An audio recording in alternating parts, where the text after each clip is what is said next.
ಪೀಣ್ಯದ BMTC depot ಸುತ್ತಮುತ್ತ ಈ ಕಳ್ಳ ಕಾಕರ ಕಾಟ ಜಾಸ್ತಿ ಆಗ್ಬಿಟ್ಟಿದೆ. ಒಬ್ಬೊಬ್ಬರೇ ಓಡಾಡುವುದಕ್ಕೆ ಹೆದರಬೇಕಾದಂತಹ ಪರಿಸ್ಥಿತಿ ನಿರ್ಮಾಣವಾಗಿದೆ. ಯಾಕಾಗಿ ಏನು ಕತೆ, ಬನ್ನಿ ನೋಡ್ಕೊಂಡು ಬರೋಣ. ಪೀಣ್ಯ ಬಸ್ ಡಿಪೋ ಸಿಬ್ಬಂದಿಗೆ ಢವಢವ. ಡ್ಯೂಟಿ ಮುಗಿಸಿ ಹೋಗುವಾಗ ಸಿಬ್ಬಂದಿ ಅಡ್ಡಗಟ್ಟಿ ರಾಬರಿ. ಒಬ್ಬಂಟಿಯಾಗಿ ಹೋಗಲು ಹೆದರುವ ಬಿಎಂಟಿಸಿ ಸಿಬ್ಬಂದಿ. ಉತ್ತರ ವಿಭಾಗದ ಪೀಣ್ಯ ಸೆಕೆಂಡ್ ಸ್ಟೇಜ್ನ 9ನೇ ಡಿಪೋ ಬಿಎಂಟಿಸಿ ಸಿಬ್ಬಂದಿಗೆ ಇದೀಗ ಭಯ ಶುರುವಾಗಿದೆ. ಸೆಕೆಂಡ್ ಶಿಫ್ಟ್ ಡ್ಯೂಟಿ ಮುಗಿಸ್ಕೊಂಡು ರಾತ್ರಿ 10 ಗಂಟೆ ಮೇಲೆ ಮನೆಗಳಿಗೆ ಹೋಗುವಾಗ ಅಡ್ಡಗಟ್ಟಿ ಪರ್ಸ್, ಮೊಬೈಲ್, ಹಣ, ಇತರೆ ವಸ್ತುಗಳನ್ನ ದೋಚುತ್ತಿದ್ದಾರಂತೆ. ಇದರಿಂದ ಹೆದರಿದ ಡಿಪೋದ ಡ್ರೈವರ್ಸ್, ಕಂಡಕ್ಟರ್ಗಳು 4-5 ಜನರ ಗುಂಪುಗಳನ್ನ ಕಟ್ಟಿಕೊಂಡು ಹೋಗ್ತಿದ್ದಾರೆ.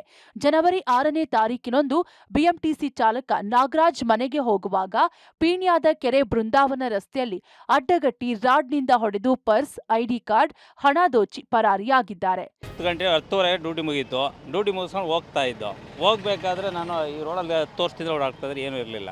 ಹಳ್ಳದ ಹತ್ರ ಇಳಿಬೇಕಾದ್ರೆ ಒಂದು 4 ಜನ ನಿಂತಿದ್ರು. ಯಾರೋ ಮಾಮೂಲಿ ನಿಂತಾರೆ ಅಂತ ನಾನು ಹೋಗ್ತಾ ಇದ್ದೆ. ಬಂದರೆ ಹಿಡ್ಕೊಂಬಿಟ್ಟು ನನಗೆ ಹೊಡೆದ್ಬಿಟ್ಟಿದ್ದಾರೆ. ರಾಡಲ್ಲಿ ಹೊಡೆದ್ಬಿಡ್ತಾರಲ್ಲ ಅಂತ ಕೈ ಹಿಂಗೆ ಹಿಡಿದೆ. ಎಲ್ಲ ಕೆಳಗೆ ಬಿದ್ದ ತಕ್ಷಣ ಜವಾಲ್ ಏನಿದೆ ಎಲ್ಲ ತಿತ್ಕೊಂಬಿಟ್ರು. ಮೊಬೈಲು, ಪಾಸು, DL ಎಲ್ಲ ತಿತ್ಕೊಂಡ್ರು. 3-4 ಜನರ ಪುಂಡರ ಗ್ಯಾಂಗ್ ನಾಗರಾಜ್ನನ್ನ ರಾಡ್ನಿಂದ ಹೊಡೆದಿದ್ದಲ್ಲದೆ ಕೈಗೂ ಪೆಟ್ಟು ಮಾಡಿದ್ದಾರೆ. ಈ ಕುರಿತು ಜನವರಿ 11ನೇ ತಾರೀಕಿನಂದು ಆನ್ಲೈನ್ನಲ್ಲಿ ದೂರು ಕೂಡ ನೀಡಿದ್ದಾರೆ.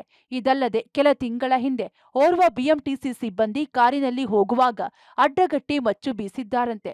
ರಾತ್ರಿ ಆಗ್ತಿದ್ದಂತೆ ಡಿಪೋ ಸುತ್ತಮುತ್ತಲಿನ ರಸ್ತೆಗಳಲ್ಲಿ ಪುಂಡರ ಗುಂಪುಗಳು ರಾಬರಿ ಮಾಡೋದು, ಹೆದರಿಸೋದು ನಿತ್ಯ ಆಗ್ತಿದೆಯಂತೆ. ಹೀಗಾಗಿ ಇಲ್ಲಿನ ಡ್ರೈವರ್ಸ್, ಕಂಡಕ್ಟರ್ಸ್ ಭಯಭೀತಗೊಂಡಿದ್ದಾರೆ. ಆ ಡ್ಯೂಟಿ ಮುಗಿಸ್ಕೊಂಡು ಬೈಕಲ್ಲಿ ಹೋಗ್ತಾ ಇರ್ತೀವಿ, ಇಲ್ಲ ಡ್ರಾಪ್ ಇರ್ತಾರೆ, ಕೆಲವರು ನಡ್ಕೊಂಡು ಹೋಗ್ತಾ ಇರ್ತಾರೆ. ಸುಮ್ಮನೆ 3 ಜನ ಹುಡುಗರು ಇರ್ತಾರೆ, ಇಲ್ಲ ಫ್ಯಾಕ್ಟ್ರಿ ಅವರು ಅಂತಾನೆ ಅನ್ಕೊಂಡಿರ್ತೀವಿ. ಅವ್ರ ಪಡೆಗೆ ಅವ್ರು ಏನು ಗೊತ್ತೇ ಆಗಲ್ಲ. ಇಲ್ಲೊಬ್ಬ ನಿಂತಿರ್ತಾನೆ, ಅಲ್ಲಿ 3 ಜನ ನಿಂತಿರ್ತಾರೆ. ಯಾರು ಇಲ್ವಾ ಪಟ್ ಅಂತ ಅಟ್ಯಾಕ್ ಮಾಡ್ತಾರೆ. ಮೊನ್ನೆ ನಮ್ಮ ಫ್ರೆಂಡ್ಗೆ ನೋಡಿ ಕೈಗೆ ಹೆಂಗೆ ಹೊಡೆದಿದ್ದಾರೆ. ಆ ಥರ ಸುಮಾರು ಇದೆ ಸರ್.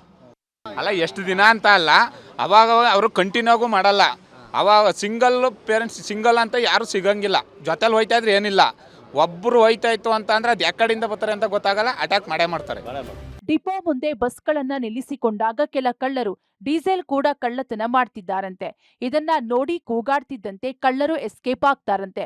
ಒಬ್ಬೊಬ್ಬರೇ ರಸ್ತೆಯಲ್ಲಿ ಓಡಾಡೋಕೆ ಡಿಪೋ ಸಿಬ್ಬಂದಿ ಅಷ್ಟೇ ಅಲ್ಲ, ಸಾಮಾನ್ಯ ಜನ ಕೂಡ ಹೆದರುವ ಪರಿಸ್ಥಿತಿ ನಿರ್ಮಾಣವಾಗಿದೆ. ಪೊಲೀಸರ ಗಸ್ತು ಹೆಚ್ಚು ಮಾಡಿ ಕಳ್ಳರ ಪುಂಡಾಟಕ್ಕೆ ಬ್ರೇಕ್ ಹಾಕಬೇಕಿದೆ. Prakash, public TV, Bengaluru.